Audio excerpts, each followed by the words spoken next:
just get a sense of why. I don't need to do everybody in the audience,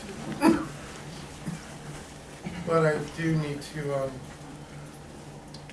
want to get a sense from everybody as to what drew you to come to me. I'd like to hear from a few people as to, what piqued your interest in coming, because I've only seen a few people who, I did two other presentations here. I did one on dreams and dream interpretation, and one on angels, which became very, very free-floating. We did a lot of talk about we were all over the map because the group had a lot of interest in a lot of different things. But tonight is a topic I'm very grateful to Mark and the library for allowing me to do this. This is something I've been wanting to do for a while. So what in this title and what in this description drew you to come to me? I dated a girl who was a seer. I mean, she could sit with people and see crazy, plenty of stuff about them and past and future and. So she was what we call psychic. What's that? She was what we would call psychic. Yeah, well, I call her seer. I'd rather instead. It's in the label again. Yeah, I'm second level Reiki, and this stuff is always. I'm so glad I have an open mind. Mm-hmm. How many people here have heard of Reiki? Can you raise your hands? Okay, that's good. How many people actually have had a Reiki session? Raise your hands. How many people actually took the Reiki 1 or above? See, a pretty advanced group here. Very metaphysical bunch. Okay, who else? Why did you come tonight? What drew you to this particular presentation? I have a certain amount of psychic ability. Mm-hmm. Some people say I'm very psychic. I don't really put myself in that Right. realm. We're gonna find out about that. But I just feel that there is some kind of energy in the world and it's changing and just trying to fit in, understand things, how to interpret things. So the title of the lecture really. Yeah, kind of what you're thinking about fits very well with what we're going to do tonight. I'll explain a little more. Give me a few more. What? Yeah, so I have strong, scary, intermittent foresight about things that are going to come. And I It's just called wanted to- precognition. Yeah, so I just wanted to hear what you have to say about Good. I think that's what my goal was. In a second, a little bit more. Two more. I invited my friend here Mhm. to this because she has an insanely accurate level She's of what? intuition. it. She has very accurate intuition. Yes, but she Lies. doesn't have But very she much doesn't faith believe in in it. herself. So But you don't believe in it? I was hoping she knows it exists, just not with her. What? I don't have a lot of self-confidence in it. I'm sorry, it's what? I don't have a lot of self-confidence. Yes, that's one of the things I hope to help people with tonight, very much. When we saw around. I could have called this a clarity workshop. So I'm going to see, we have 1, 2, 3, 4, 5, 6, 7, 8, 9. I said about 25, there's 26. We're close to capacity, so I'm going to start, okay? One other person. Why did you come to me? These are fitting in along the lines very much of why I wanted to do this. It was exactly for the reason that you mentioned. So why did you come tonight? Just sounded very interesting, and some of the people that had experiences where what you call precognition. I don't know, seem to have some connection. So how many of you came tonight because you are having these kinds of experiences and it's hard for you to contextualize them, and you want to maybe tonight would help to get greater clarity about what's going on? Raise your hand if that's, there's a fair amount for that. Okay. So my name is Ken Kaplan. I've been involved with spirituality and metaphysics for now 53 years. Child of the 60s, when all that stuff broke loose. I've had a myriad of many different kinds of spiritual experiences through the years, and I had a gift, was endowed with the gift of presenting and kind of making things clear for people. As a communicator and a storyteller, I worked with kids for 30 years, I've done this for 30 years, done programs at Borders bookstores when they were around, done library presentations. So I did come here, I am a dream specialist, a dream interpretation specialist. So the first thing when I got back in touch with Mark, because we'd done something with that many years ago, was they did a presentation on that. Mark invited me back to do a presentation on angels, which we did about 6 months ago. And then I had an idea for this. What we're going to do tonight is kind of, I really want to do this as an expansion in a group form of a workshop I do called You Are More Than You Think, Clarity on the Spiritual Path. And I feel that one of the gifts I have as a spiritual advisor or a spiritual mentor or a spiritual coach, whatever word you want to use, is that I'm really able to help people through my experience and my own intuition, help people contextualize where they are on the journey. And these kind of things that you're going through, sometimes people, this started coming to me about a couple of years ago, when people would say, I'm hearing things, or these things are happening, and I don't know what's going on. And I'd be able to say, I think this is happening, and I'd help to able to put some context around it for them and say, and this gradually became a workshop that I've done many, many times, but I only do it with very small amounts of people because I do it intensively. Like we'll take maybe 5 or 6 people, I spend a half an hour to 40 minutes with each person, going into really great depth with them as to, so for this, this is a little bit of experiment with a large group. We're not going to spend a half an hour with each person. We can't do that. But by having each person's story come up, and we can share a little bit, that we can start to build a cohesive picture of what's going on. I want to do something actually before we start. I want to do a little evocation. Is that okay? Okay, everybody seems in tune with that. Let's close our eyes for a second. So I want to call upon everyone's here's guides, their angelic guides, their spirit guides, masters, guardians, mentors, guardians, deceased loved ones, and all from the higher realms that oversee and guide us with love. To be part of, we are inviting the positive forces of light, of the unseen, with the protection of the angels, so that the infusion, we're inviting in the infusion of the higher realms to help guide this, what we're doing tonight, to provide assistance by mingling the seen and the unseen, so that whatever questions, information, and complexities that need to be answered, whatever healing, whatever love, whatever knowledge, wisdom, and evolution that needs to happen, in the furtherance of everyone here is now invited. We've invited the forces of love to be present for us, so that we may all grow and expand, and that the light may expand on the planet through what we're doing here tonight, that each person can leave here more fully able to understand their role, both within their own life and perhaps in the evolution of humanity. Good. Okay.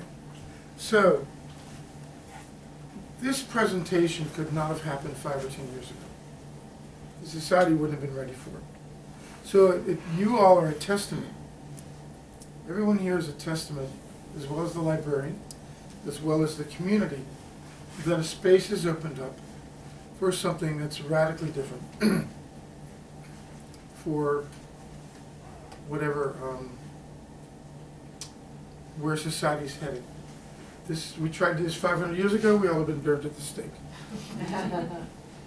Because this kind of thing in medieval Europe, in much of human history, was considered, it was not understood, and it was, people were terrified of the fact that people could have abilities that would connect them to more mystically to the realm of spirit and to abilities of precognition, of psychic, of reading people, of feeling energies, of being able to do healing work, like Reiki. Reiki's been around now for about 40 or 50 years, and but it would have been unthinkable. Now, Christian circles, they would have called that laying on of hands. But there would have been very few people. But the idea that everybody could do it. Does everybody here know what Reiki is, by the way? Does anybody not know what Reiki is? Okay. So the beautiful thing about Reiki is everybody can do it. You need a Reiki master to attune you. You don't have to study. They just do something and they attune you and they open up. There's something that everybody has. This is quite remarkable in human history. It's just not normally been the case. Normally there have been secret societies, or there have been mystery schools, or things like that. Although I will say in America, around the time of Abraham Lincoln, the transcendentalists were kind of like what we are today. I think we are a cycle of frequency higher in terms of the expansion of our knowledge, but they were very hip. So what I've seen for myself in this is that things that I didn't think I would have the ability for 20 years ago, 15 years ago, 10 years ago, all of a sudden started happening.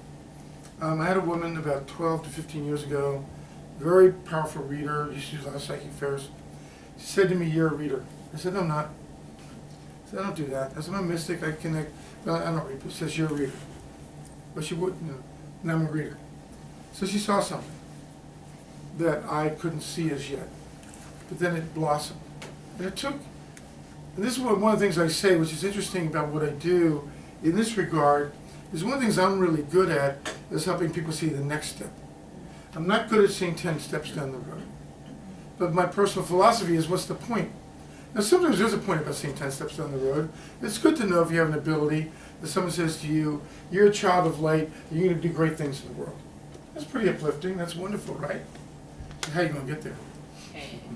You know? And so I don't find that to be all that practical. What I find practical is, what is your next step? Because what I found the way life works, in the spiritual realm especially, is that each step will then unfold, the next step after that will present itself. So all we have to be concerned about is the next step. So what I want to do tonight is to start to work with people experientially. There's going to be no real, this is about as far as I'm going to go in terms of really doing any backstory on this, because I think you all know what's up. My job here tonight, and what I wanted to do tonight, was to have an interaction session with people to help as many people as possible be clear on where they're at in their process. Because one of the sayings I have, excuse me for a second, down here, this, black one, or what am I doing, blue one? Is the soul is ahead of the mind. So almost everybody here is more advanced than you think you are. That's a given. And I've worked with so many people on this, and I've seen that the issue of confidence and the issue of being clear about where am I in this process is a big problem for people. Once we are clear about where we are in the process, then we get much more clear as to who we are within all this, and then we understand where we might need to go and what to do. Some of you here tonight may be ready to hang out a shingle. You may be that advanced. You may be that advanced. Others, when I've done this, I found basically two things mainly going on. Most people think they're here. Now, the process is not linear, and I'm not going to, but for the sake of our human minds, I'm going to do that. But most people are somewhere here or here. And they think they're here. They're not. And I'm here to help you understand, because if you know where you're at, then you know what to do next. So if you think you're here, you may be thinking, I need to do this or that, which is not appropriate, because you may be here, or somebody may be here ready to like hang out a sign, where, you're actually, helping people and like doing that, but maybe you think you're here. Does that make sense? Okay. So what I want to do, let me just get a drink of water, excuse me.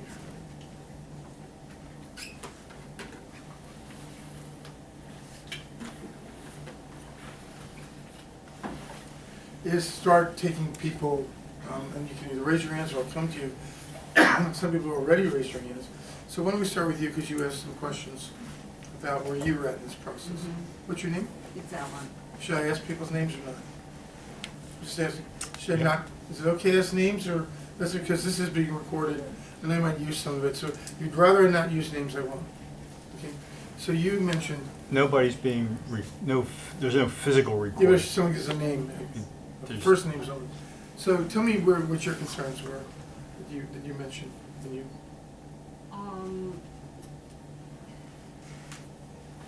My concerns about. Where you are on this journey, I think you mentioned. Yeah, I'm not quite sure where I fit in. I mean, sometimes fears, overwhelm me. Mm-hmm. So I'm not quite sure if what I see is what I see. Mm-hmm. So tell me a little bit of what's going on with you intuitively or psychically or in that realm that might be more unusual than the average everyday life that people are living. It's hard to pinpoint a certain thing, but I can go back to where I was living before. I knew that it was going to come to an end, and my monetary situation was not very good, and I was possessed with being absolutely scared Mm-hmm. as to what was going to happen. And sometimes I'd go to bed and I just have these overwhelming thoughts of everything will be fine, but I had no idea how this was going to happen, and the house was literally falling down around me. Mm-hmm. So I met this couple by chance. And That's for sure. Yeah, this is how hip the audience is, see?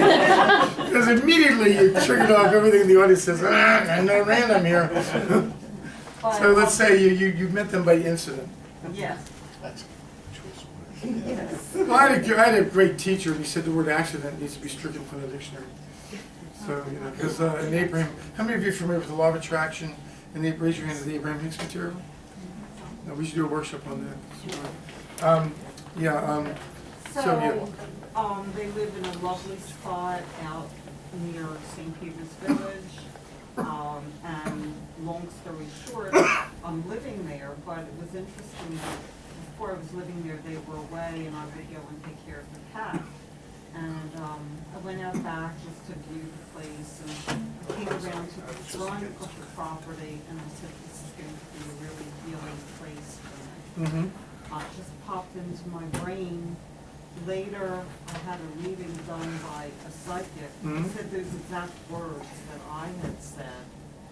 So, you know, things like that, but I get very fearful about where am I going, where am I at. Mm-hmm. I'm very insecure about that. I have. Okay. So that's very interesting to me that these things pop into your mind. How often do they pop in? Never calculated it, but it can happen. It can happen very often, or it can maybe not happen for a couple of weeks. Mm-hmm. Driving over here, Ken popped into my brain, and as I'm walking across the street, there he was. So how many people would say this woman here has some element of psychic ability? Raise your hand. Look around you. Now, I want to clarify 3 terms. Psychic, medium, channel. Okay? Just so we're clear. You're right, it's just language. So seer is a very ancient word for this kind of stuff. Priestess was another. The psychic is a person who connects with the unseen, basically to get impressions about what's going on in life now. So if I was a psychic and I was reading you, I would read you. And what's going on, I would pick up impressions. The medium is someone who talks to people who crossed over. And a channel is someone who is a conduit for the energies and wisdom and love of the higher realms come through. Sometimes a person can be all 3. Usually most people are psychics or mediums. Not all mediums are psychics. So the psychic word is a word that is a little bit scary for a lot of people. But in here, my feeling is it's not to be. So I could use the word intuitive. But intuitive gets kind of blended. Psychic intuition or more metaphysical intuition is a little bit different than when people say, well, women are intuitive or they're more emotional, they feel things. It's a little bit different. To really be intuitive means you're using the 6th sense. You're using an aspect of self that is not really related to the cognitive thinking process. I have a question. So what is it, like sometimes I'll feel energy, Mm-hmm. you know, once in a while I'll see something, but usually it's just I have a feeling of energy or... Let's go clairsentience. There's 3 types of way of apprehending the unseen. One is clairvoyance, you see.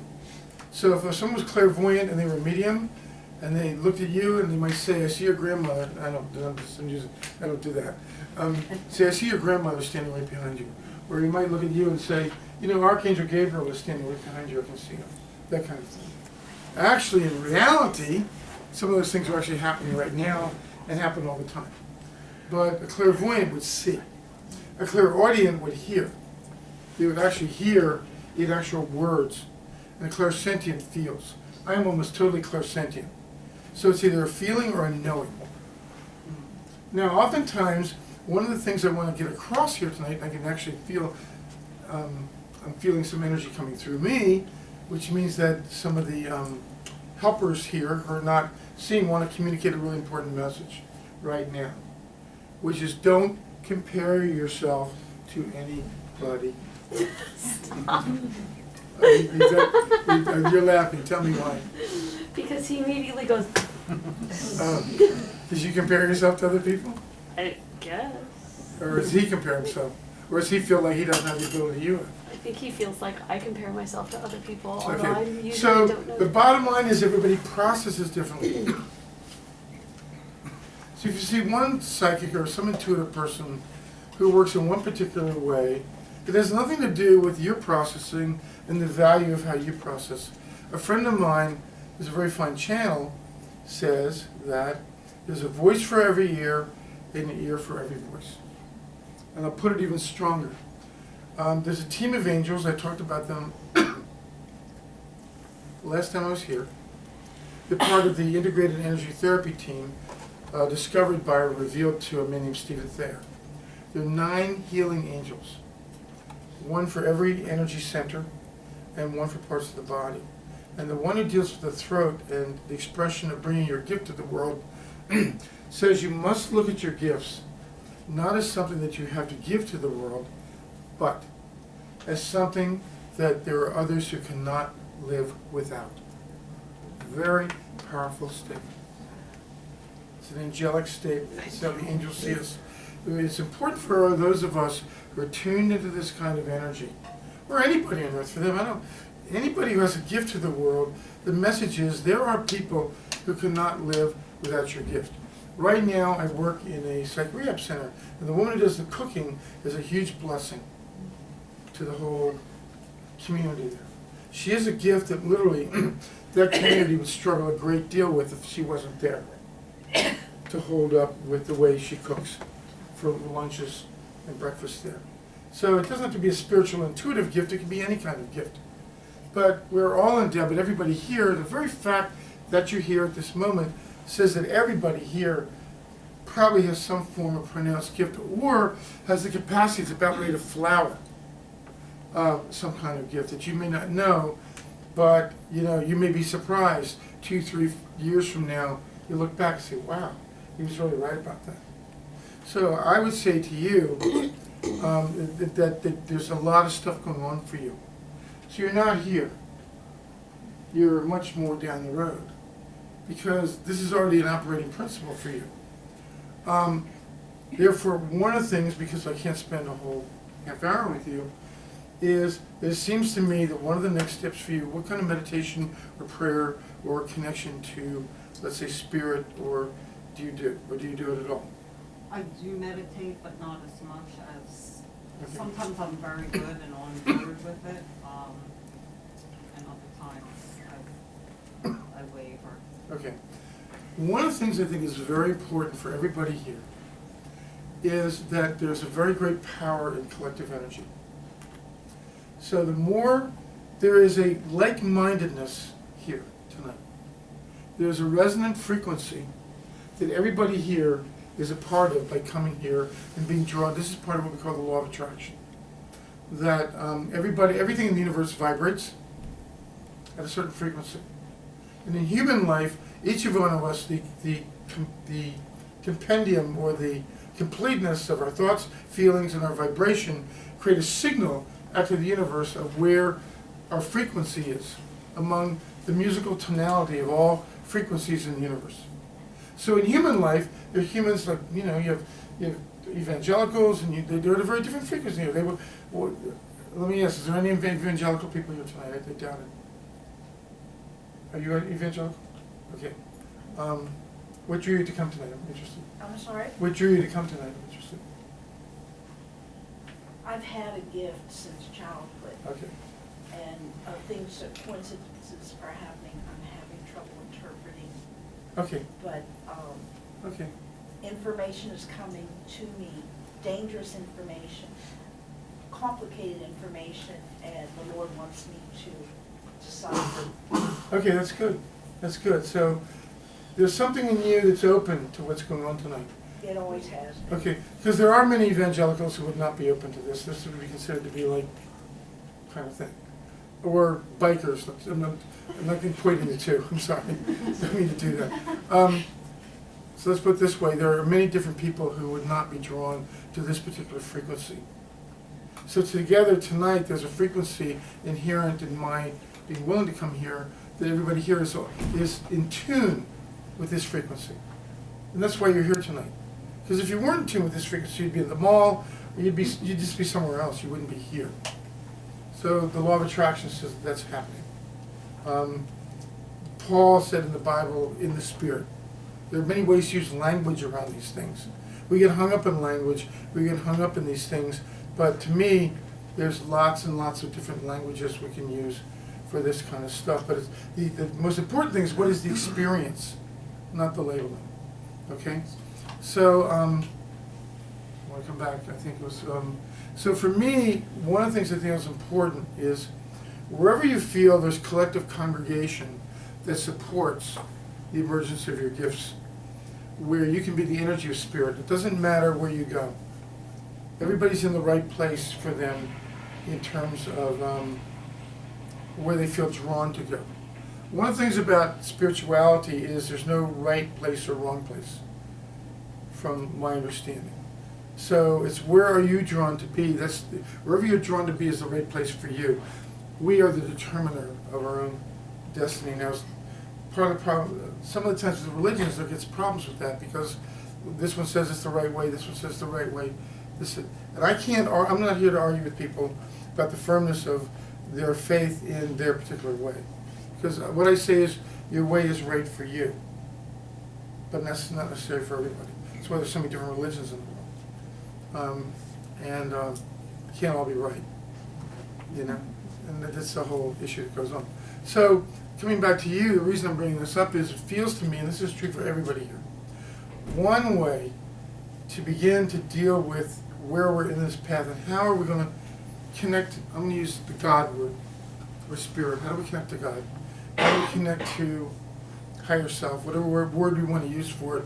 How do we create more alignment with that spiritual center? Jesus said in the Bible, seek ye first the kingdom of heaven, and all these other things will be added unto you. He was speaking back then what the law of attraction is speaking now. The more one gets in alignment with source, or what we call the creator, or the creative essence of our being, which is what many religions call God energy, or God itself, the more successful we can be. Because the more we're in alignment, the more we allow for that to then move through us. And through us, our happiness increases, and our ability to share our gifts with the world and to be in the right place at the right time happens. So I do think that there needs to be reinforcement in whatever community is right for you. For many of you here, that means, I don't know what's going on in the Phoenixville area. I do know there's a kind of New Age church in King of Prussia. I forget what's its name. The Center for, I think it's the Center for Spiritual Being, I think is the name of the church. If you can find, how many of you do go to church or have a congregation of some kind that you go to? Raise your hands. So you do, that's good, and you do. Is it more traditional or is it more New Agey? Oh, traditional. Traditional, okay. I think that the famous saying, God is not a respecter of persons, which means the presence of spirit will be wherever you choose to meet up with the presence of spirit. But I think for many people here, there are meetups, there are people who do meditations, and if you start looking around on the internet, which is so wonderful, just look up spirituality and meditations near Phoenixville, and particularly meetups, you're going to find a lot of things. And it's about plugging in. Each one of us is like a 60-watt light bulb, right?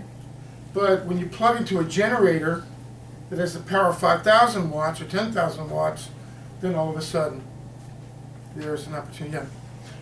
Yeah. Since most here seem to be interested in Reiki, apparently the first Thursday of the month in Phoenixville area, there is a Reiki share. Where's the Reiki show?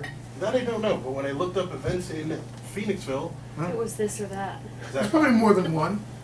And that's a really good thing to do. Is if you first of all, I would really encourage everybody here to take Reiki. It's a wonderful thing to have, not only for yourself but for other people. It's a magnificent healing thing. It's gentle, it's buoyant, it's full of love. There's no threat with it. And everybody, once you're attuned by the master, you have it. And there are many Reiki masters, and it's very inexpensive.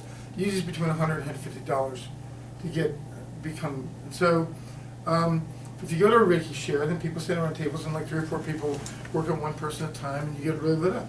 First time I ever did Reiki, someone had done it, did it on me. I was sick, a woman came over, worked on me for an hour, and totally transformed my energy. It was unlike anything I'd ever experienced. It was so being drenched in love and light. It was unreal. So it's beautiful that we don't have to wait till the person who's has the gift of healing of hands, or laying on of hands, to come around, because it's now more democratic and more available. So if you've never had a Reiki session, I'd encourage you to find a Reiki master and sign up for a session, just see what it's like. So what I feel for you is that one way to lessen the fear is to start to see that this piece in you is not sporadic. It's actually more who you are. It's always with you. And the more you spend time in meditation, the more you spend time in collective energy, the more it's going to strengthen your energy field, so that more of the energy of spirit or God or whatever word wish use is going to be in you, or the Holy Spirit, as Christians like to say, is going to be in you. And it's already in everybody. It's just going to expand more. And by doing that, more and more the fear will lessen. And then the other thing is, my sense is, you have the opportunity to start to trust it more. Now that's an issue I think is going to go on for a lot of people here, especially for you too. Confidence issue. How many people have trust issues? Is this my voice or is this God's voice? Raise your hand if that's an issue.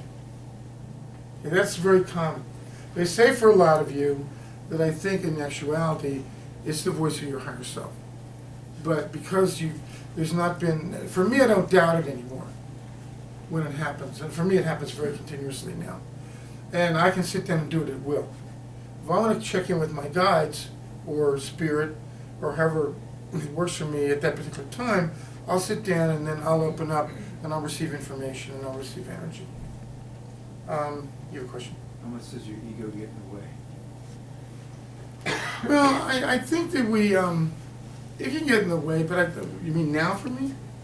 Or for people in general? Because I never know what's ego, I never know what's truth. That's the problem. Good question. You said I never know whether it's my ego. I think that it's kind of like, let me ask you a question. What do you do for a living? I work with dogs. You work with dogs. And when you first started working with dogs, were you good at it? Or was it something you had to learn? Something I had to learn. So you had to learn at various points of the way. You matured in your ability to really understand what's going on with them, and do you take care of them? Are you Yes. Are you a vet? No. Okay. Just Okay. like kennel dogs, and I'm training to be a groomer. Okay. So the bottom line is where you're at now is very different than where you were in the beginning. So therefore, by trial and error and by doing it, you start to see what worked and what didn't work, and you sort of have a sense of things, right? It's the same way with spirituality and this whole issue of ego versus higher self. There is an issue of one has to learn discernment. But my feeling is, and again, I'm getting one of those moments where I'm being guided to say this, your helpers on the other side, or the Holy Spirit, or whatever word we want to use for it, wants you to succeed. Nobody's here. I know there's certain philosophy that say there's an adversarial force, and the term is the devil. I don't want to get into an argument about it. I can only speak for myself. I do not believe there's such a thing. I believe there are adversarial forces in human life and in the world. I don't believe there's someone who's a progenitor of adversarial force. I only believe that that love is all there really is. And what appears to be adversarial, in the end, ends up to being a teaching moment for us. But it can be very painful. Oh wait, I want to finish this, then I'll get your question. So, the issue is that, therefore, once one opens to connecting more, one allows for more guidance from whatever name we wish to give. God, Jesus, Holy Spirit. It's all fine. Whatever we wish to use as the point emphasis is wonderful. You know, what I've learned is it doesn't matter for me. It doesn't matter which one I choose in a moment. At any moment, this one may feel better than this one, but it's all one thing. So does that make sense? So therefore, in the beginning, but I would say if your intention is that if you're feeling something that resonates more with love, with light, with positivity, with goodness, and what feels right in terms of what's for your betterment, it's most likely your higher self. The ego tends to react more out of fear. It tends to react more out of, so I can tell right now when I get down like this in my head, and I'm coming out of my mind, there's a lot of ego going on. Because I'm closed and constricted, I can feel it. And I know I'm in my head, and I know I'm in my mind, usually feeling cynical, I'm usually feeling angry, and there's usually some kind of comparison and combativeness, and that's not of God. When I'm, like I am at this moment, feeling open and flowing, and I'm in my whole self, then all of a sudden it's different. And then I feel what's coming to me is coming from the deeper part of me, or the inner authority part of me is another word. So therefore it does take some time, like anything else that you would do. If you're a musician and you want to start to learn to play guitar, you would expect yourself to be a master guitar. You would take years to do that, right? Spirituality is the same way. It takes some time. It takes some patience, it takes some amount of intention, a little bit of effort. But I do feel the results work. See, most of the people here are like you here today, they're already farther along than you think. You've already have a connection. You have a connection that's probably greater than a huge percentage of humanity in this right now. If you're able to get intuitions and feelings and things like that already, that means most humanity's over here. They're not even contemplating this. But I don't want to be hard on people. I mean, I think, but the fact of the matter is, in terms of enhanced intuition, which is the name of this workshop, most of humanity is not even yet here. I think a much larger percentage of humanity is here now than has been in the past, all around the world. Because now we've opened up to something in a way that we can't close the door again. But most people haven't gotten to here. Everybody in this room is farther down the road. You're farther down the road. What I feel you need to do is to strengthen that and to trust that more. You might even want to find out, how can I take intuitive development classes? That's always a really good thing for people to do, because ultimately it all comes back to how do we strengthen that thing inside of us?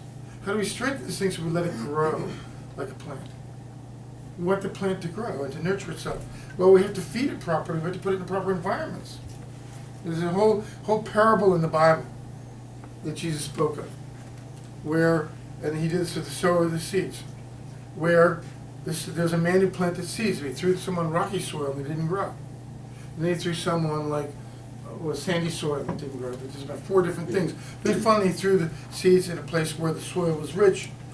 And so he said, and then the seeds grow. He said, you have to be like the sower, and you have to be like the seeds themselves. You have to find places where you're going to plant yourself so you can grow properly. It's a really beautiful parable and really wise, and a lot of wisdom, and tremendous wisdom in that.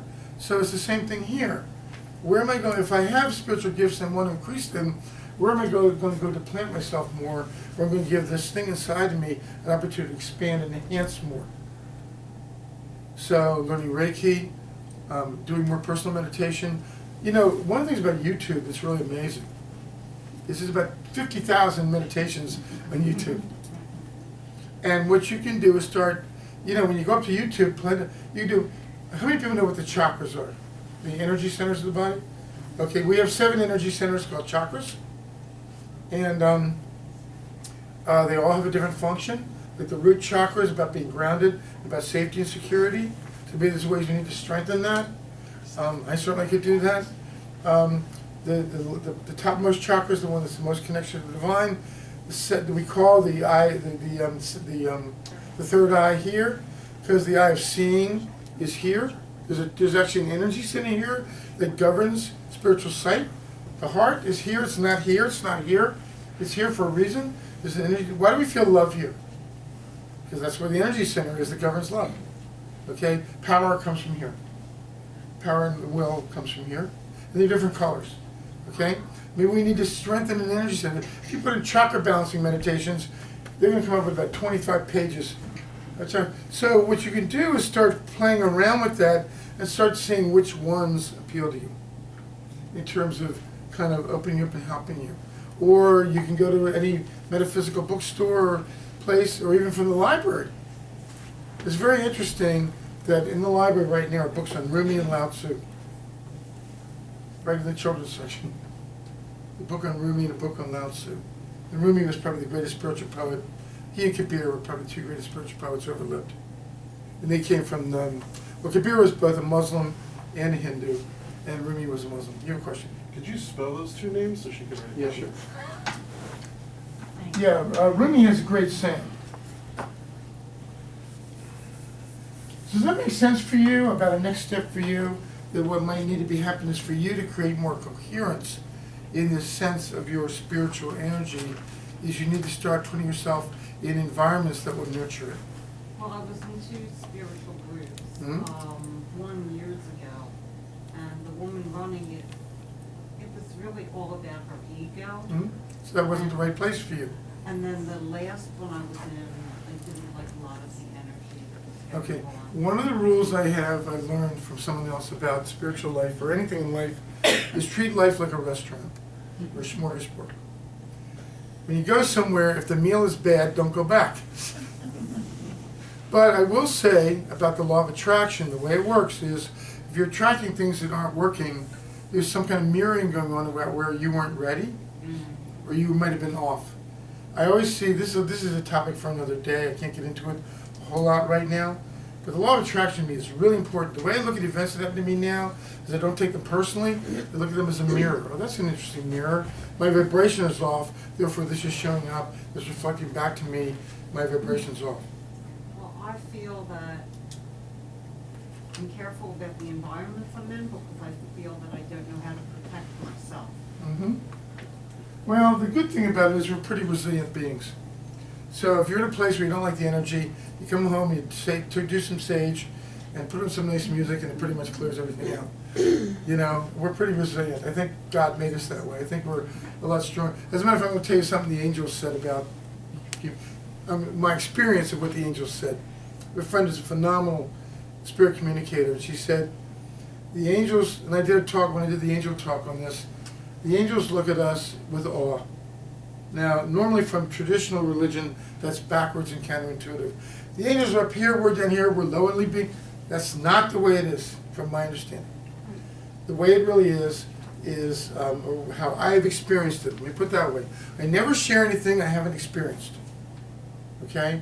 So I've been doing this a long time. So my experience is that the angels see us as equals, that our roles in the universe are different, but they're in awe of human beings because of how hard it is to be here. This is a really tough place. And they are like, whoa, that's really hard. And we don't want to do that. We're glad we're over here in the realms of light because that is really hard. But one of the things the angels said is human beings are phenomenal survivors. Human beings are phenomenal survivors. There's a spirit in humanity. And you go on, I've seen people, I'll see people, and they can't walk, and they got wheelchairs, and they're running around, and human beings, they thrive in the most amazing places. They go up to the Arctic, and they're living up there, and they carve out lives up there. It's amazing what human beings can do. Phenomenal survivors. So you're very strong. You don't have to worry about that you're probably much stronger than you think. So what we want is you want to cultivate that strength. You want to cultivate that sense of personal power inside of yourself, and you want to cultivate. Now, the other thing is, in the Bible it said, I'm going to use the Bible as a reference a lot. I could use other scriptures. I'm familiar more with the Bible. Ask and it shall be given, right? We don't ask enough. We don't ask enough in terms of. So anyway, Rumi said an interesting thing, and Kabir is this. So Rumi was really a phenomenal poet, and he said a very, very interesting thing. He said, "You think you are a drop in the mighty ocean, but in reality, you're the mighty ocean contained in a drop." So Eastern philosophy is one great, great difference from Western religion, and that is this. In Western religion, God is here, and I am here. And there's a distinction here. In Eastern religion, you're already the same thing, just for God. So what it means is, the wave on the ocean doesn't think of itself as separate from the ocean. It's the conundrum of being human, of having forgotten the essence of what we really are. So Rumi said, you are not a drop in the mighty ocean, you are the mighty ocean contained in a drop. And that's why every single person here and every single person on the planet has the capacity to access the wisdom of the center, of the divine center, at any particular moment. Have you all experienced that? That when you needed wisdom or you needed something, it came to you in some form? Where you read it from a book, you got it from a friend, you saw it in a license plate, you had an intuition, these kind of things? What I've learned is the more that there is, the center is not localized somewhere. As human beings, we have to think in terms of up, down, this, that, and the other, but the bottom line, that's not reality. In reality, our consciousness is everywhere at once. We just don't experience it that. We, as humans, we experience it as localized at a point. So the point is, we have the capacity, once you start to develop this stuff, to draw in whatever information we need through friends, through every situation. It's always at our disposal because the center, we're always in the center. We're not separate from it. So Rumi's poetry is very beautiful. He sees God as the divine beloved. He speaks of it, so did Kabir. Kabir was very, very big, and he was actually a great teacher who was also a poet. And there's a story about Kabir that's very interesting. When Kabir died, there's a legend about Kabir. His Muslim and Hindus started fighting over the body. His Hindus cremated and Muslims buried. And then Kabir came to someone in a dream and said, open up the casket. When they did, it was all flowers. And each took half. So Kabir is very big on, why are you running here? Why are you running there? Why do you think if you dress a certain way? Why do you think if you say certain prayers, you're going to reach what you want? It's all inside of you. Okay, so does that make sense for you? Mm-hmm. Okay, I want to jump. You had a very important question about what's going on with you. So why don't you share about some of the things. I'm trying to finish my thesis at the age of 70 and a half. Mm-hmm. Well, In spiritual leadership. Mm-hmm. And good for you. I started 4 years ago. I was going to write about Our Lady of Fatima. Uh-huh. And where I'm going, the school said, oh, that's too Catholic. They're making distinctions, right? Major distinctions. So you have a feeling for Mary, is that it? I just kept on running into books about her. Uh-huh. I'm Orthodox. My grandfather was a very reverend father. Orthodox, what way? Orthodox of the Eastern Rite. His Oh, last church Eastern, in either Pittsburgh Greek? was American, Carpathian, Russian, Greek, Catholic. Okay. And I won't get into all that. I might be also part Jewish. Mm-hmm. But the past 4 years, I've been running. So far, my thesis statement is a critique of the social and political implications of the Dominion Mandate. It's very easy if we submit our wills to the 10 Commandments, how that would help America politically and socially. I'm running into so many books about the situation across America. I won't get into it politically, but I have a lot of decisions to make. I visit 8, 9, 10 different churches because when I was a child, things were not happy at home, and that's how I felt safe in the church. So you felt sanctuary within churches? Yeah, even beyond that, my voice became the violin. I had trouble speaking. I had trouble reading, and I was able to read when I started singing in the choir. But the Lord is just, when I was laid off about 15 years ago, I went through the state of Pennsylvania for counseling, and I took an aptitude test. I'll say it real quickly. I did the test. There was like in 5, 6, 7 different areas of knowledge, and when I went to have it interpreted, the gentleman said, I wanted to see who you were, Nadine. I said, what? He said, I was not supposed to be here. He's a retired counselor with a PhD in counseling. And he prophesied over me, saying that the Lord's going to use you to bring many people to the higher power. Good. So I have the gift of laying on of hands, of interpretation. Good. But every time I got close to the male figure, either I was abused or my husband died suddenly after 4 years of marriage. So visualizing God as a man is very difficult for you. No, I want to understand a man, but it's just things happen where I never get to know the person. I saw my grandfather 3 times and then he passed away quickly, but when I was 3 years old, I heard him sing in the church, and I came to accept Jesus, Father, Son, Holy Spirit, because of his presence. Okay. So I've been fighting with God all my life. You've been fighting with God? Yeah, he's given me so many powers and education, and I've just pushed it away, stubborn Ukrainian woman. Yeah. Why do you feel you push it away? I'm afraid to feel the love. I'm afraid to feel the peace.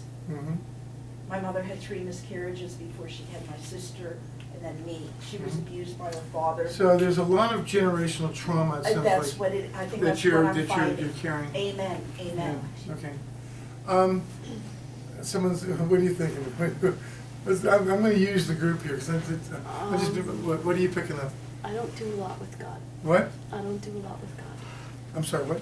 I don't do a lot with God. I can't hear you. I'm not Christian, so I don't do a lot with God, period. Well, I'm sorry, I'm not hearing, I'm not hearing you. I'm not Christian, so Okay. I don't I'm do a lot sorry. with God. Okay, okay. If we use different terminology, would it be different for you? I don't know. One of the things about it is we're kind of having 2 polarities here, yes. which is fine for me. For me, words are just something that's convenient for human beings. If we just talk about energy and light, that's fine. To me, it's the same thing. Okay. You know, it's not, this is a way in which someone who's grown up in a tradition is expressing the way in which her tradition conceptualizes things and contextualizes things, but that's not for you, that's fine, okay? Or for anybody else. I'm trying to deal with someone the way she contextualizes things and use that language. If I come to you, I would use your language or non-language. There's a beautiful passage in Conversations with God, Part 2. Is anybody familiar with that book, those books? Neil Dunn, you're familiar with that? Okay. Well, it's one of my favorite passages where God, quote, higher self, was having a conversation with Neil Donald Walsh, or his own inner wisdom, let's use that word, inner authority. And he's telling him that though he thought he was really journeying with him, and it was intermittent and sporadic, and finally at the end he says this, it's almost word for word, get close to me, get close to me. He said, I don't care how you do it. He said, read a book, do rosary beads, paint a picture, sing a song, take a walk in the park. He said, I don't care how you do it, just get close to me, this energy. He said, some of you think of me as a man, some of you think of me as a woman, some of you think of me as neither, some of you think of me as just, some of you think of me as light. He said, some of you don't give me none, it doesn't matter. All that matters is that energy is I am. So it doesn't matter what labels you put on it, whatever works for you is what's important. How do you come into the center? You know, that works for you. So her way is not your way. Your way is not her way. Is that better? A little bit, yeah. So I'm trying to speak with her language in a moment, because I think, but thank you for bringing that up. Because I thought you were reading her, not that, or you might have had some intuitional insight. no. Okay, that's fine. Okay, because I want to come to you next. Which is really interesting for us to see, and I'm really grateful because I think this has all been guided tonight. So we're going to have polarities here for us to accept the range more of how we each process. So my question to you would be, it feels to me there's a lot going on up here. And I would think, I would think that maybe one of the things that might be really important for you right now is just put a little pause, hit the pause button on, that's resonating for you, right, okay? And allow yourself to take all of that. If you keep searching with the mind, this goes back to your question. It gets crazier and crazier the more we try to use the mind, because look at it, you said you read so many books and so many. My issue for you would be is how do you feel about it? Where's your authority about all this stuff? Wow. You know? For your thesis, I think, I would like to see you rely more, you've read a lot, you know a lot. I would like to see where your authority is. Tap into your authority about what is your voice to add to the discussion. You know? So for you, the issue is to get this all out of the way and to get more into just like silence and what allows you to connect. And then you start feeling your own wisdom. That's what this all means. Now you have to remember in this society the Ten Commandments is again a very specific mind-oriented thing that, from my opinion, just my take, is meant to symbolize something. And unfortunately, this is my take, we get too literal about things. So if we say the Ten Commandments, if we look at it symbolically, is meant to give us a sense of higher purpose in terms of like how we're supposed to behave here. And what works in accordance for everyone. So it doesn't have to be these specific. One of the things I think we miss sometimes is they asked Jesus what was the greatest commandment, and he threw the whole thing out the window. So there's only two. He said, love the Lord thy God with all your heart, and love your neighbor as yourself. So he wasn't hung up on, at least from my perspective. So, okay, you had a question? No, something just came to Okay, me what was that? about your Okay, situation. so now the intuition of the group's it's working through people. Okay, go on. Okay, this might sound crazy, but just take it for what it is. I think that you should go to one of those float tanks. Have you ever been to one? A float tank? It's a flotation tank. It's a flotation tank. And you get in it and like it makes you buoyant, there's no sounds and you're just totally in silence, being held up by the water. I think you will get the answers if you go to that.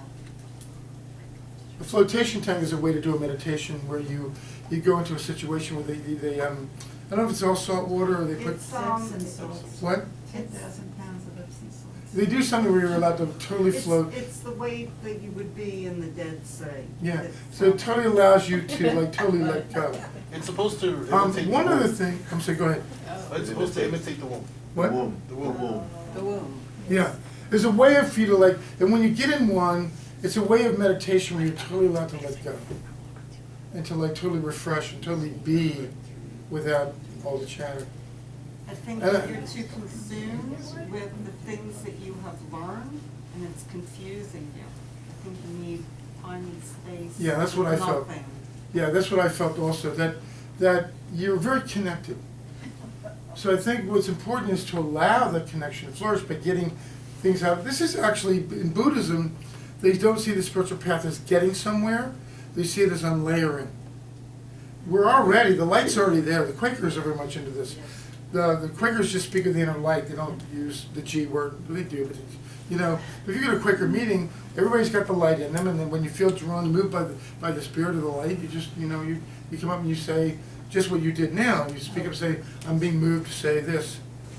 So if the light's already there, a priori, then somehow the light's being covered over, and we're not feeling it or connecting to it. So by gradually unlayering, it's a process more of unlayering, all of a sudden it starts to come out more, oh, it was there all the time. I just didn't see it or feel it. The other thing I'd recommend to you, you seem to have a connection to Mary, use it. I have a very strong connection to Mary. Mary has come to me very many times, very specifically through channels in my own meditation, and has been very much with me in my journey. So you can start, it seems like, since you have such a strong feeling, work with Mary. I mean, why does Mary have to be something of Fatima over here? Mary's right here. Where'd Mary go? If everything is one, and all these spiritual beings are really just aspects or presentations of this one divine force, or this one force, whatever we want to talk about, then they're just reference points. So whatever reference point works for us at any moment, use it. So Mary carries part of the feminine aspect, or a huge amount of the feminine aspect of what exists. That's the way I experience it. There is such a thing as, in India, that God is mother, not father. You know, it's divine mother. If you read Yogananda, it's always with divine mother, not with father. And so I would actually use your relate and say, make it real. I mean, really, open up your prayer and meditation to Mary, because you don't go with the rules. Forget the rules. The rules don't matter. Does that make sense for you? It's precious. You've healed me, yes. Just by what everybody's saying, yes. Yes. Thank you. So there's a reason for you to be here tonight. It's very interesting. Can I go to you? Is that okay? Okay. Because I think the confidence issue is important. I think it would be important for everybody. He says you're not having confidence, but you actually have very strong abilities.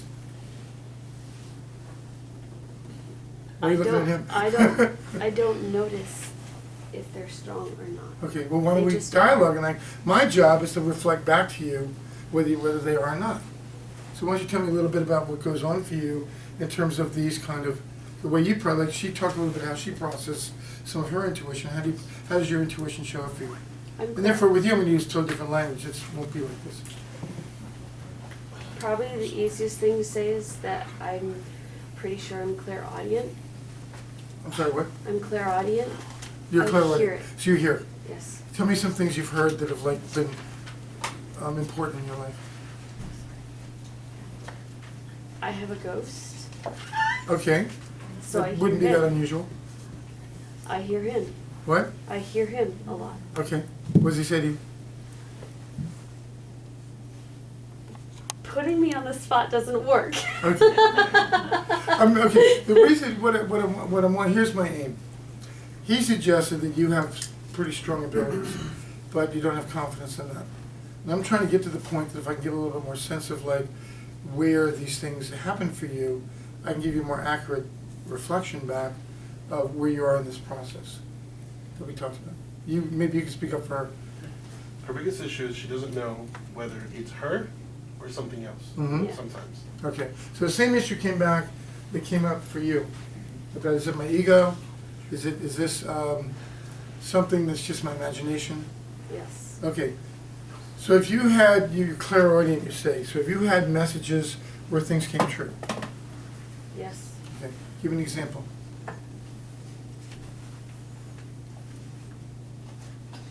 That doesn't work. Okay, Give an did example. you remember where she's had messages? Where, but you have had messages where things Okay, are, she predicted me and my ex-fiance weren't gonna work. so you heard that? That was probably an intuition. It was, because she doesn't remember saying it. What? She doesn't remember saying it. That might have been channeled. That's a good point. That's a good point. A lot of times people will say things and say, I don't know where that came from. Who's had that experience? Where you said something and you say, I don't know why I just said that. Okay, you've had that experience as well. For me, the way it works is I don't go out. For some reason, when something gets channeled through me, I will experience myself for a moment. This body will not disappear, but will become transparent or translucent, and I'll feel like a window pane.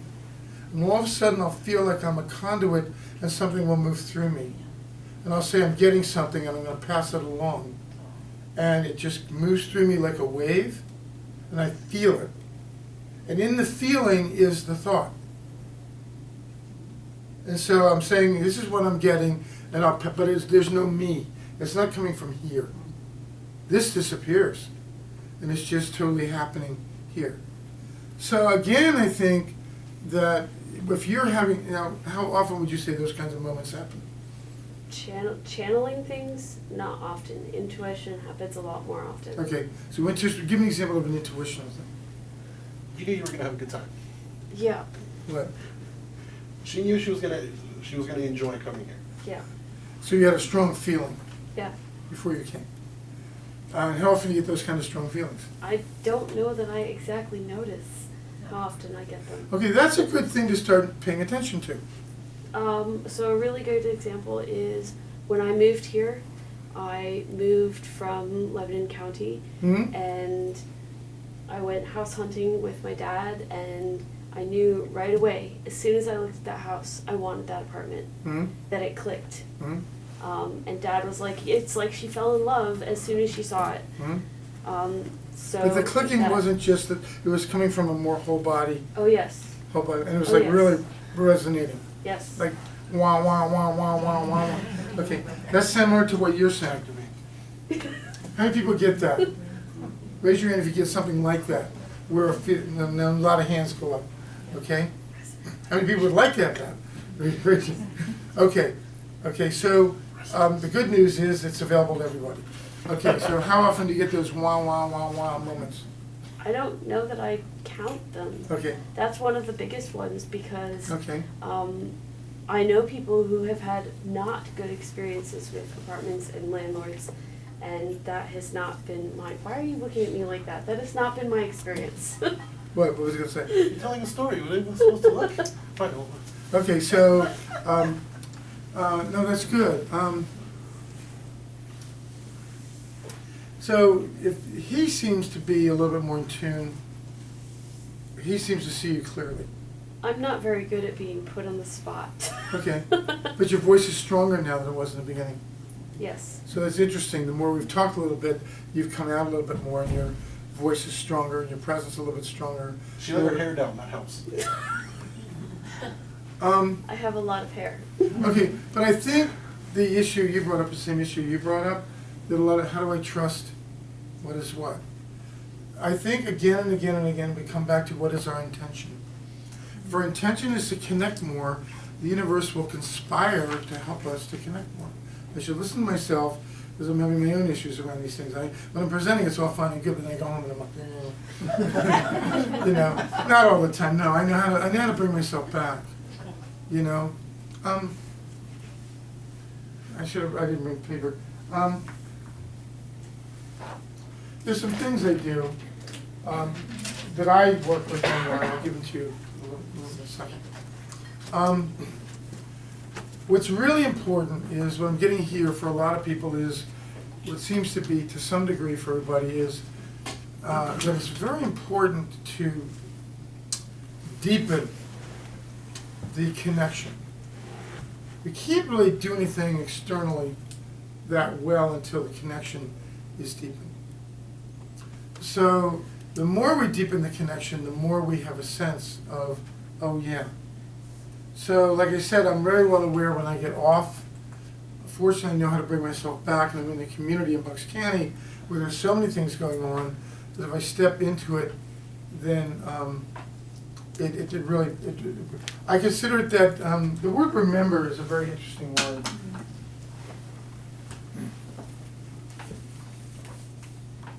Because I think everything ultimately is about remembering or forgetting.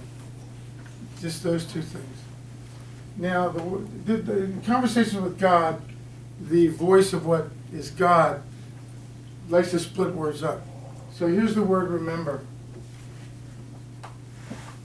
We split it up. What is a member when we look to the body?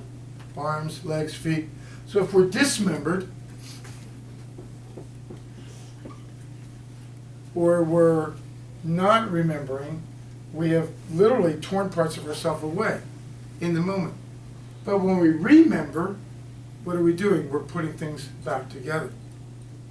Now the good part is that we are existential beings, which we are in the moment, and you can remember at any point in time. Abraham has a piece on this about when you fork off in the wrong direction, don't castigate yourself for getting off. Just start forking back, and that happens in the now. The power is in the now.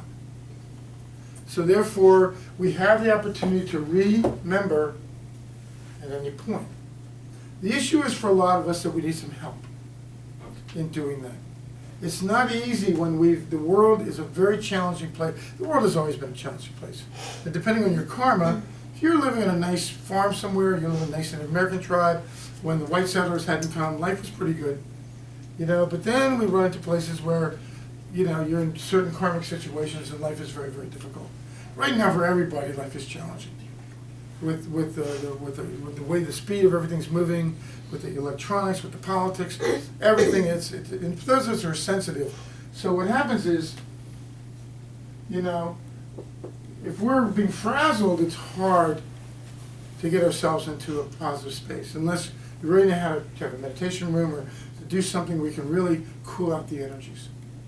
So sometimes it's either by yourself or through some form of collective, there's a way. But if one has the intention to go deeper and to do this, then we remember. So for me, it's all about remembering and forgetting. I go to a spiritual, it's not technically a church, it's a spiritual community. We meet on Sunday mornings. It's a very mystical place, a very metaphysical place, and I call it a remembrance chamber. Because the only thing we're there is to remember. When I'm there, usually when I just sit, I start feeling downloads from my guides. I get information, I start feeling myself being put back together by the energies of what we call spirit or higher self. Something's going on, I'll put it that way. I don't even have to name it. Something's going on where I'm being put back. As I'm sitting, I don't even listen to the words of the speaker. I just sit in the energy, and now I couldn't do that 10 years ago. Well, actually I could. It started happening about 1993, 95, it started to happen, where I could start feeling the presences. So it was a process, step by step by step by step by step. So the issue again is what I said. What's your name? Ken. I'm Ken too. Okay. It's a similar process in that it takes time to like. So the sense I would get is when things happen and what feels right and what works out generally comes from. Don't have to name it. We call it spirit. We call it whatever we want to call it. Higher realms. That expanded place within us. Inner authority. Carl Jung liked to use the word inner authority. Words are words, okay? So if it's when you find that it works and you hear the voice, then you start to trust more. When I get this, I know this is where to go. A friend of mine, the one who gave me the thing what the angels said, we're phenomenal survivors. She said that she trusted spirit so much that any time she got that voice, she would listen to it. So she opened the refrigerator one day and there was some Chinese food, and she went to get it and the voice said, "Don't touch that." She went there and said, "Don't touch that." It turned out she has one of those really big anaphylactic shocks with seafood, and there was shrimp in this, and she might have died. But she's so tuned in that immediately she heard, don't go, but it was just overwhelmed her, and she listened, because she learned to trust it. So I would say when those moments come and those feelings come, and I would say that if you have it, we're talking to a lot of people now who have it, then you want to enhance it. How do you enhance it? You have to start looking. Number one, you can always ask the universe itself, I want to enhance this. And the universe will start to respond. I saw a good reader about 3 months ago, and she said, "What are you doing about your love life?" And I said, "Well, it's not been working too well." She looked at me and said, "The reason it hasn't worked well is you haven't asked. Your guides are waiting to help you find a partner, but you just haven't been asking." And you're really laughing. What's going on there? That triggered something. What? I don't have a boyfriend. What? I don't have a boyfriend. Oh, do you want a boyfriend? Not necessarily. Okay. Well, I do want a girlfriend, but they said to me, but the message was, she's a very good reader, because I wasn't going to go in this shit, because I've been in denial, I've been pushing it away. I take ownership for that. Yeah, I could do other reasons about it, but the bottom line is here I am now, and I can get past this because I believe that through the power of the spirit within me, all things are possible. But I'm the one who's not taking the steps with intention to ask. What can the universe do if you're not going to have the intention to open up the door? You know, because either this stuff works or it doesn't. Either this is the way things work or it isn't. My experience is this is the way things work. So one of the great things is, the first thing is we must have the intention to ask. and connect. The more we do that, the more we then open up space for the universe and the unseen realms to start bringing things to us. And then we have to start listening to ourselves within to see what feels right and what direction to go. If we run into something that doesn't feel right, don't have to beat ourselves up about it, say it just wasn't right for me, a bad meal, I'm gonna leave that alone, go on. Okay, so that's kind of universal for everybody here, is in terms. So I want to jump into a few more people. Who, raise your hand if you feel you. Okay, how about the other side, evil? What? Evil. What evil? What about evil? What about, yes, I'm asking you, what about evil? They said evil, they talked earlier about, you don't believe in Satan or anything like that, but there is evil in the world, I think right? I do think there's darkness. Darkness. I think there's dark and light. Okay. And I think darkness is expressed in human capacity. I read this the other day. Let's not think in terms of good and bad, let's think in terms of dark and light. So in human behavior, because animals experience darkness too, but they don't think in terms of evil. The antelope does not think, oh God, there's that lion, there's the devil coming to get me. And the antelope doesn't think the lion is evil, it's just the way things are. But in human life, there is darkness and there is light, and humans can behave in very dark ways, very dark ways. And we have given it a name, which is evil. And I do think that what we consider to be evil behavior is real. What is interesting from a certain level is this doesn't exist.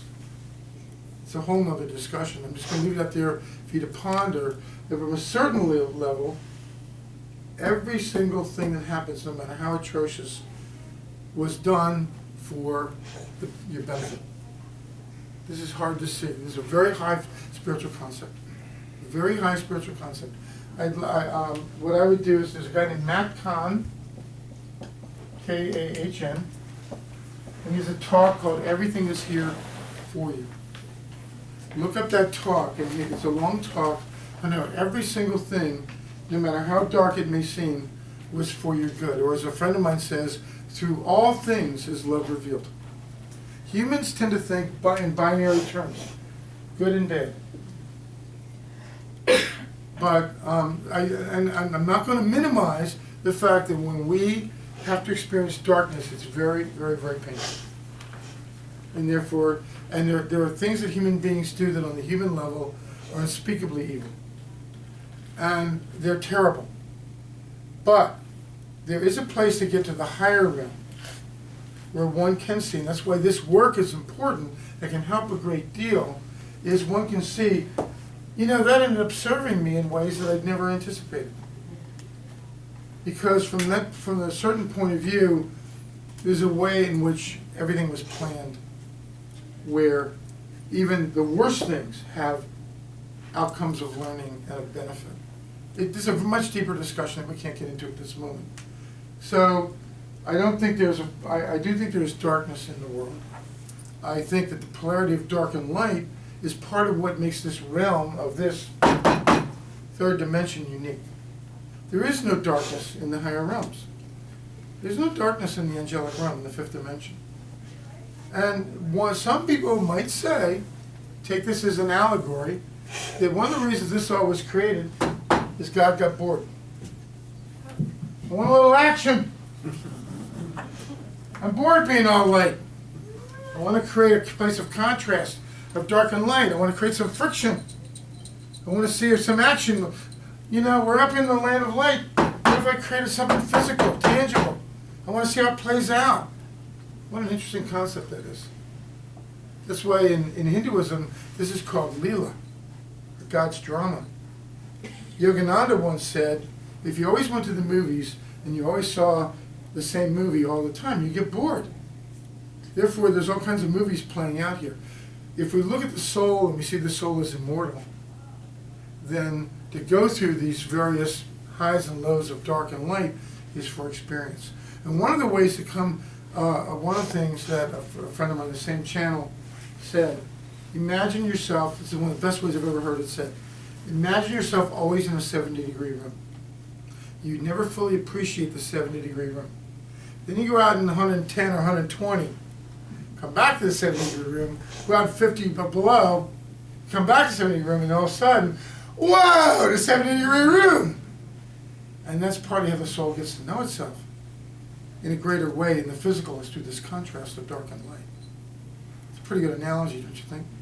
Yeah, and that's part of the reason why what we consider evil exists in the world, is that without the contrast, the soul can't grow. Now, unfortunately, or the way it is, God is so vast that darkness is very great. But that shows how the brilliance of the light. The light is so great, the darkness is so great. And they always use this thing here. I might do some other people. So the yin and yang thing, this is all dark with a little spot of light.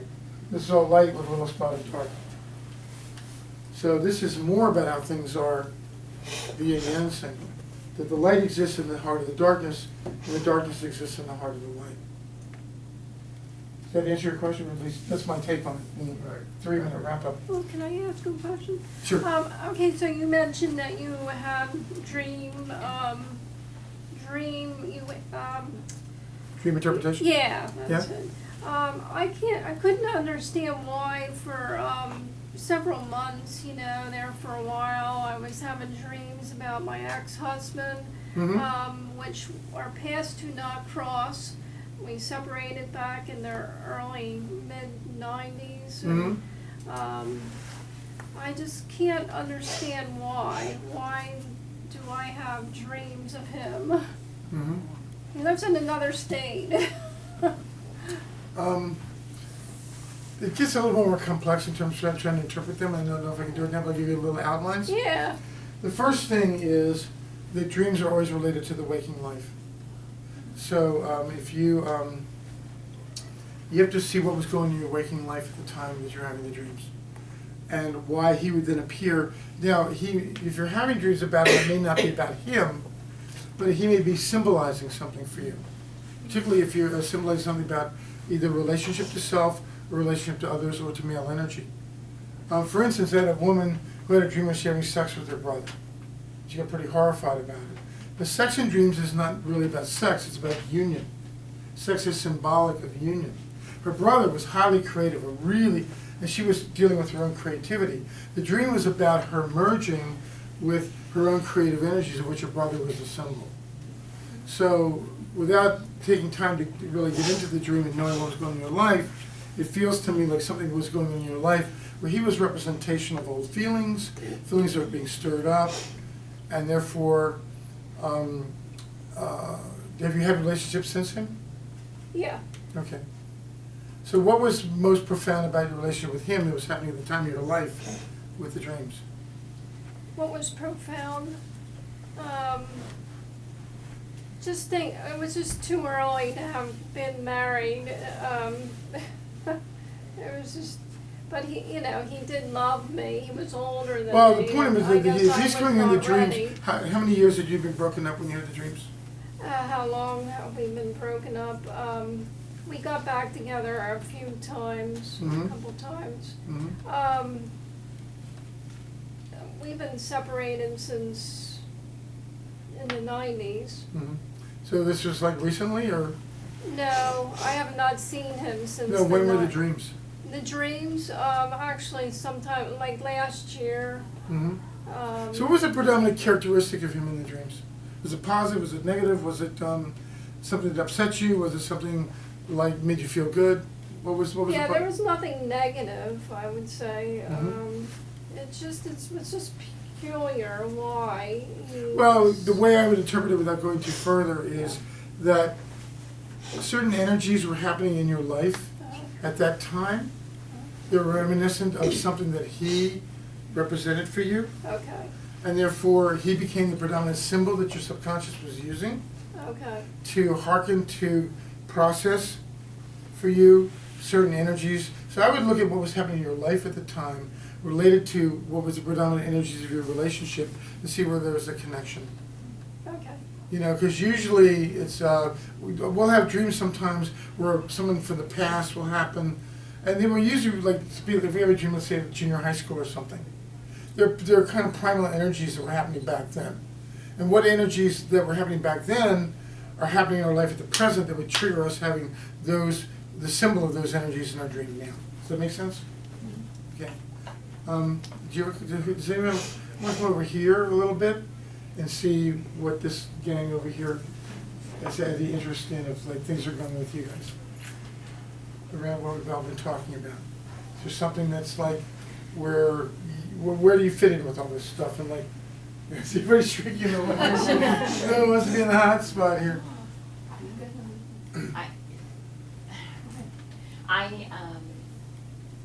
Well, first I thought only certain people were psychic, and I would go to psychic meetings occasionally for that, and then I heard that everybody was psychic. And Everybody has the that latent opens- ability. Yeah. So It's that in opens everybody. Me up to it, and so I feel like forever I've been trying to learn it, remember it, Mhm. bring it out, Mhm. courses, meditation, walking in nature, clear Mhm. things. How's it been working for you? Not at all. It's not working? Well, not that I see absolutely nothing. I see here nothing, I hear nothing.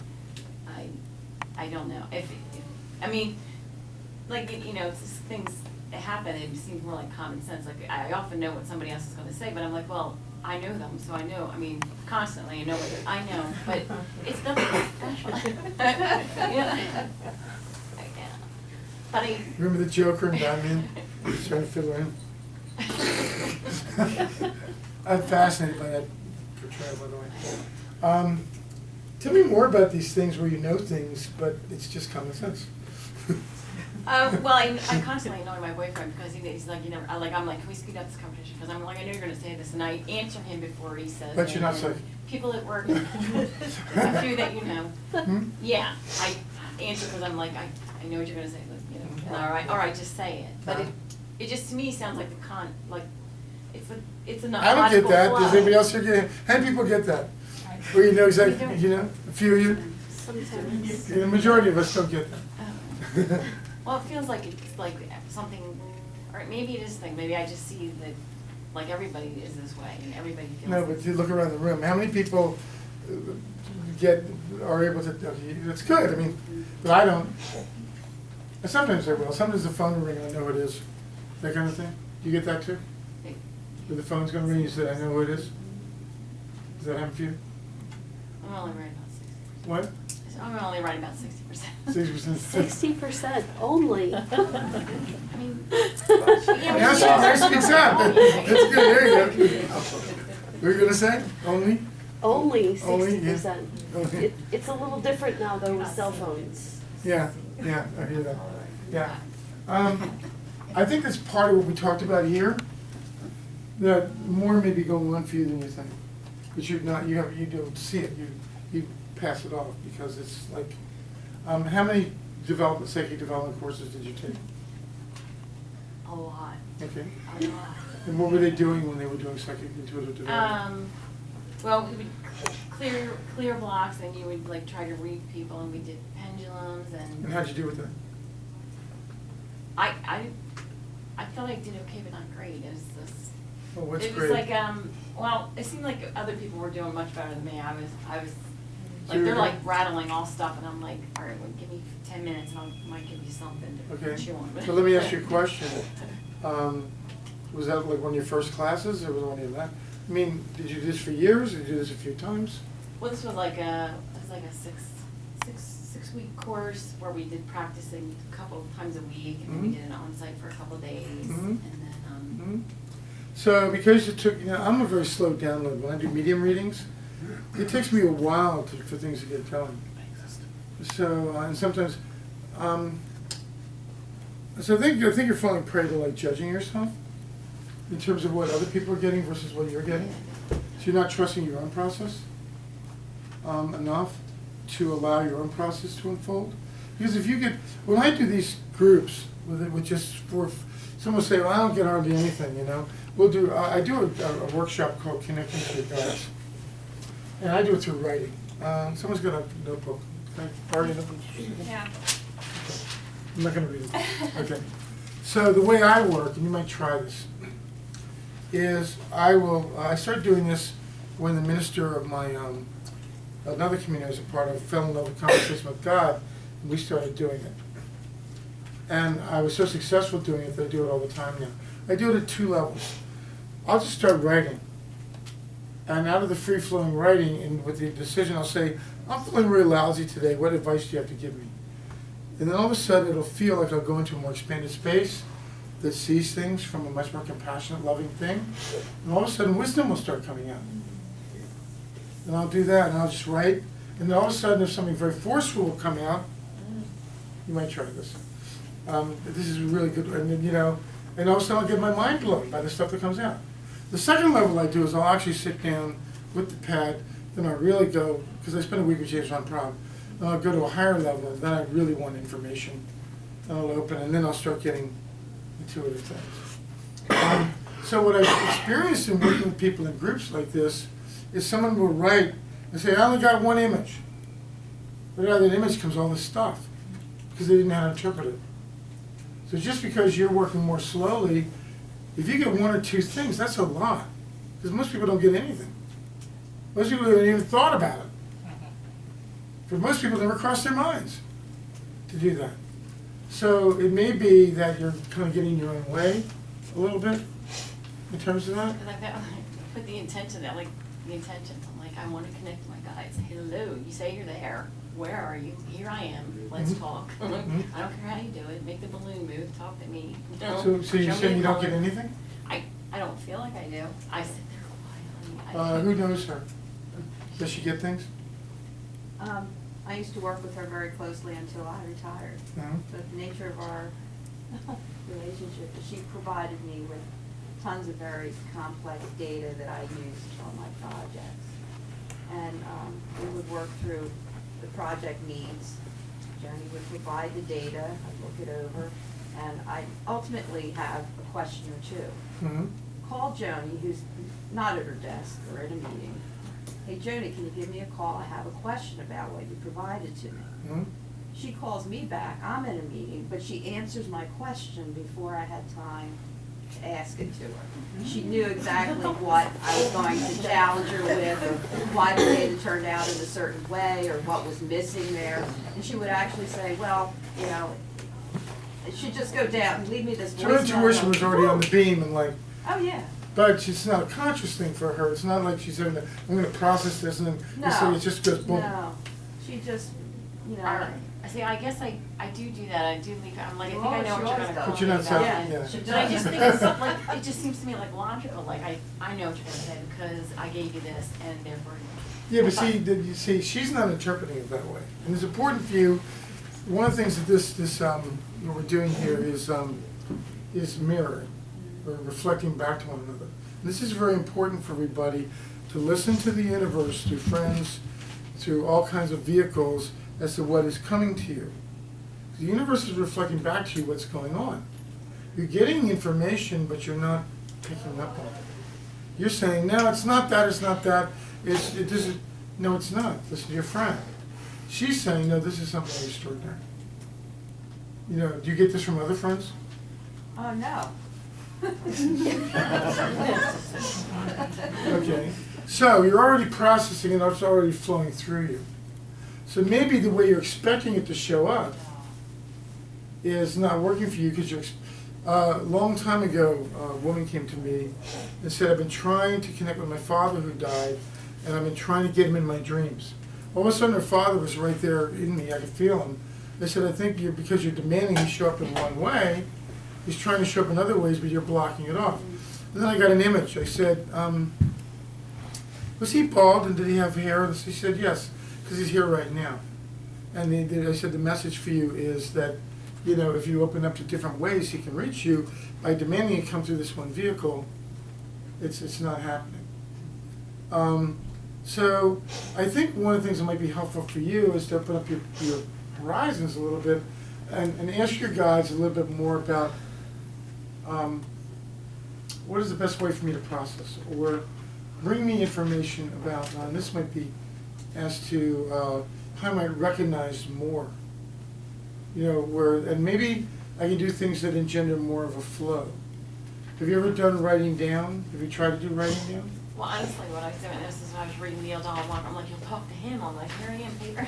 But I wasn't like doing free flowing. I was just sitting there with the paper thinking of stuff. Okay, if you're waiting like of, this for something to happen, it's going to really constrict the flow. So sometimes if you just, so I'll just start writing. First I'll write, boy, I feel really lousy today. This has been going on, blah, blah, blah, blah, blah, blah, blah. I get a flow going. And then I say, how can you, so what do you have to say about it? And then I just start, and it'll feel like it's just coming from my mind. This is like, all of a sudden the flow will get stronger.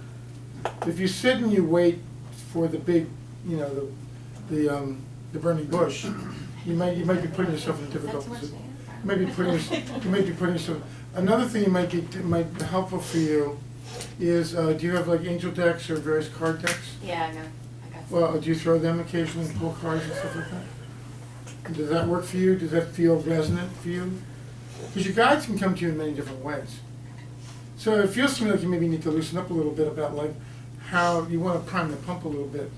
So if you're sitting there waiting for, I gotta get a message, I gotta get a message, I gotta get a message, and maybe the way you flow is not through hearing, but maybe just that it flows.